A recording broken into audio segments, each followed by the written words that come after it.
मेरी एक बार उनसे मुलाकात हुई थी नजीमाबाद में। और नजीमाबाद में मैं एक चीनी मिल के उद्घाटन में गया था। तो भाषण करते हुए मैंने देखा सामने जो है कोई बैठा है, तो मैं पहचान गया उनको। मैंने कहा भी ये तो मेरे पिताजी हैं लगता है। वो सभा के बीच में बैठे हुए थे। तो फिर मैंने सभा समाप्त होने के बाद अपने साथ के कुछ लोगों से कहा, मैंने कहा देखो यार वो आए हैं तो उनको बुलाओ, थोड़ा मुलाकात करते हैं। तो तब मेरी मुलाकात हुई थी। मेरे पिताजी का जो है देहांत 2020 में हो गया था।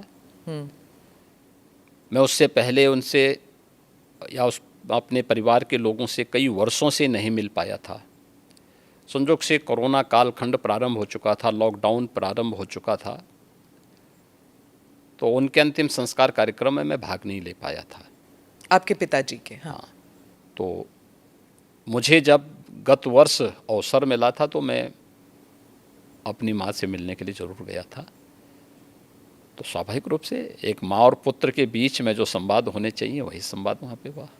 आप उनके अंतिम संस्कार के लिए नहीं जा पाए, पर जब वो आपसे मिलने आते थे, आप उस वक्त चीफ मिनिस्टर थे, तो वो एक आम नागरिक की तरह आते थे, सीएम के पिता के रूप में नहीं आते थे? नहीं, यहाँ वो कभी नहीं आए। वो मुझसे मिलने के लिए, मेरी एक बार उनसे मुलाकात हुई थी नजीमाबाद में। और नजीमाबाद में मैं एक चीनी मिल के उद्घाटन में गया था। तो भाषण करते हुए मैंने देखा सामने जो है कोई बैठा है, तो मैं पहचान गया उनको। मैंने कहा भी ये तो मेरे पिताजी हैं लगता है। वो सभा के बीच में बैठे हुए थे। तो फिर मैंने सभा समाप्त होने के बाद अपने साथ के कुछ लोगों से कहा, मैंने कहा देखो यार वो आए हैं तो उनको बुलाओ, थोड़ा मुलाकात करते हैं। तो तब मेरी मुलाकात हुई थी।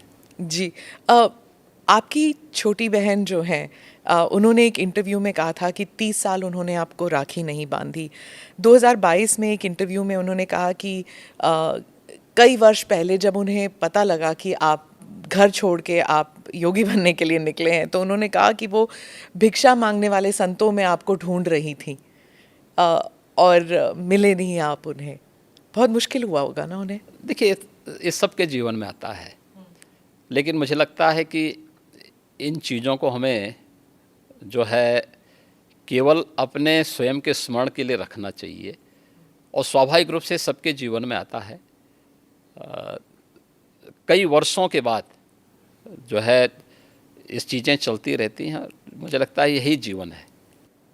मैं एक इंटरव्यू का एक्सर्प्ट पढ़ना चाहती हूँ सर, क्योंकि ये हिंदी अखबार में छपा था और हमारे कई दर्शक हैं जो इंडिया से बाहर रहते हैं, वो शायद उन्होंने पढ़ा नहीं होगा।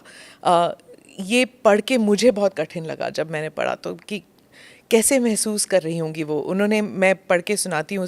उन्होंने कहा, योगी के मुख्यमंत्री बनने के बाद कई लोग कहते थे कि आपको शर्म नहीं आती, आप मुख्यमंत्री की बहन हैं और बहन होकर आप चाय की दुकान चलाती हैं, इन हालतों में रहती हैं। मैं उनको एक ही बात कहूँगी, मैं गरीब हूँ, ये मेरा नसीब है। शर्म तब आनी चाहिए जब आप कोई गंदा काम कर रहे हों, किसी के हक का छीन कर खा रहे हों। मैं तो मेहनत करके अपनी गुजर बसर करती हूँ। हाँ, ठीक बात है। मैं इसलिए पूछ रही हूँ सर, क्योंकि आमतौर पर लोग समझते हैं ना कि चीफ मिनिस्टर हो या फिर सांसद हो, विधायक हो, इनके इर्द गिर्द लोग जो हैं इतने धनी हो जाते हैं और फिर सार्वजनिक जीवन में इसलिए आते हैं कि जो धन कमा चुके हैं उसे प्रोटेक्शन के लिए। और एक ये इंटरव्यू है आपकी बहन का। देखिए, व्यक्ति को कभी भी धन और वैभव संतुष्टि नहीं दे सकती है। और मुझे लगता है कि सबसे बड़ा योगी वह है जो स्वयं की मेहनत से संतुष्ट है, स्वयं के परिश्रम से संतुष्ट है। दूसरों की मेहनत से कुछ प्राप्त करना और फिर उसको छीन लेना, ये तो डकैती है। उसके अलग अलग रूप देख सकते हैं आप समाज में, और मुझे लगता है सबसे निंदनीय कर्म यही है। और यही अंतर है एक योगी और एक सांसारिक मनुष्य में। एक सांसारिक मनुष्य के बारे में शास्त्रों में कुछ बातें कही गई हैं कि वह त्रुटियां अवश्य करेगा, हमेशा भ्रमित होगा, तीसरा, वह हमेशा उसके मन में दूसरों को धोखा देने की प्रवृत्ति होगी। और चौथी बात उनके लिए जो कही गई है, वह कही गई है कि वह अपनी सीमित दृष्टि से भविष्य का अनुमान नहीं लगा पाएगा। इसलिए जो है सारा द्वंद्व तो इसी सब का है।